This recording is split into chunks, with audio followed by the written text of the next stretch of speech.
प्यारे बच्चों, संघर्षी एजुकेशन में आपका स्वागत है। पिछले वीडियो में हमने प्राथमिक और द्वितीयक आंकड़ों के विषय में पढ़ा। आज हम पढ़ेंगे आंकड़ों को व्यवस्थित करना।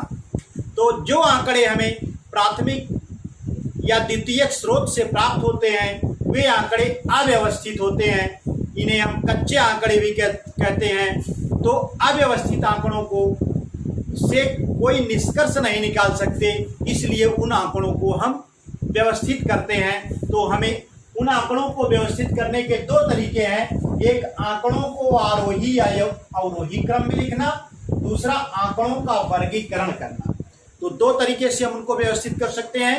एक, आंकड़ों को आरोही या अवरोही क्रम में लिख सकते हैं, दूसरा आंकड़ों को वर्गीकृत कर सकते हैं।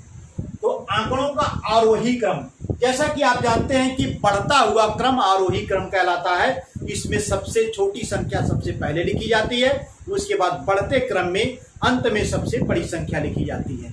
तो आंकड़ों को आरोही क्रम में लिखने के लिए सर्वप्रथम सबसे छोटी संख्या लिखते हैं, उसके बाद उसके बराबर अथवा उससे ठीक बड़ी, फिर उसके ठीक बड़ी या बराबर, फिर उस सबसे अंत में सबसे बड़ी संख्या लिखते हैं। यानी दो संख्याएं अगर बराबर हैं तो उनको एक साथ लिखा जाएगा, फिर उससे ठीक बड़ी संख्या लिखते हैं, उसके बाद उससे ठीक बड़ी संख्या लिखते हैं और अंत में सबसे बड़ी संख्या लिखते हैं। दूसरा क्या है? अवरोही क्रम। अवरोही क्रम क्या होता है? घटता हुआ क्रम होता है। इसमें सबसे बड़ी संख्या सबसे पहले लिखी जाती है, उसके बाद क्रम से उससे छोटी, उससे छोटी, उससे छोटी और अंत में सबसे छोटी संख्या लिखी जाती है। तो क्या है यह अवरोही क्रम? आंकड़ों को अवरोही क्रम में लिखने के लिए सर्वप्रथम सबसे बड़ी संख्या, फिर उसके बराबर या उससे ठीक छोटी संख्या, फिर उसके बाद उससे ठीक छोटी संख्या और फिर अंत में सबसे छोटी संख्या लिखते हैं।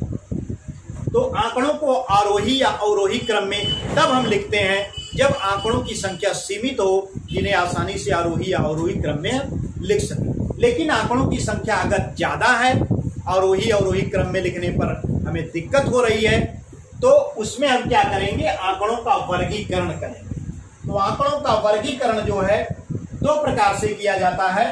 एक, गुणों के आधार पर वर्गीकरण।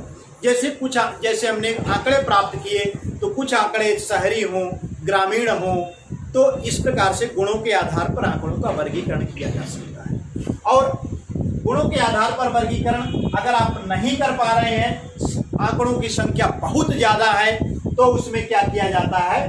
वर्ग अंतराल के आधार पर वर्गीकरण किया जाता है। वर्ग अंतराल में क्या होता है? एक हम छोटा छोटा वर्ग बना लेते हैं, जैसे 0 से 10, यानी 0 से 10 के बीच जो आंकड़े आ रहे हैं उसको एक साथ लिख लेंगे। फिर उसके बाद 11 से 20, फिर 21 से 30, इस प्रकार से वर्ग अंतराल बना लेते हैं। वर्ग अंतराल 10 का भी हम बना सकते हैं, वर्ग अंतराल 5 का भी बना सकते हैं, जैसे 0 से 5, उसके बाद 6 से 10, या वर्ग अंतराल जैसे हमारे पास आंकड़े हों, आंकड़ों की संख्या अगर बहुत ज्यादा है तो हम वर्ग अंतराल 20 का भी बना सकते हैं, 30 का भी बना सकते हैं, 50 का भी बना सकते हैं। तो इस प्रकार से आपने देखा आंकड़ों को व्यवस्थित करना।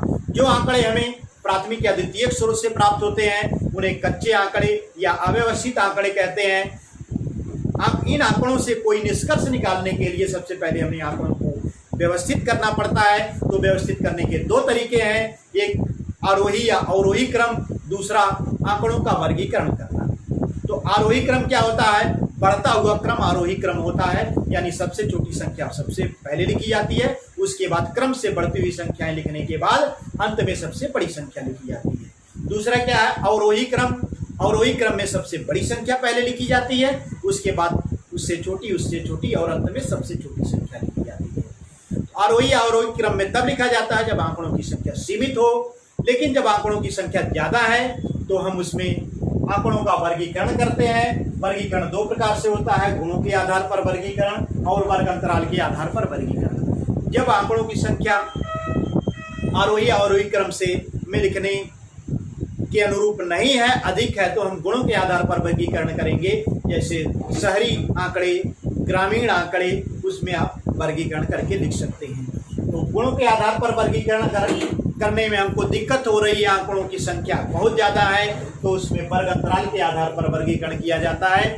वर्ग अंतराल में छोटे छोटे वर्ग बना लिया जाता है, जैसे 0 से 10, 0 से 20, 0 से 10 का वर्ग अंतराल बना लें, या 5 का, या 30 का, या 50 का, जैसे हमें हमारे लिए सुविधाजनक हो। तो इस प्रकार से आज के वीडियो में हमने सीखा आंकड़ों को व्यवस्थित करना, आंकड़ों का वर्गीकरण करना, आंकड़ों को आरोही या अवरोही क्रम में लिखना।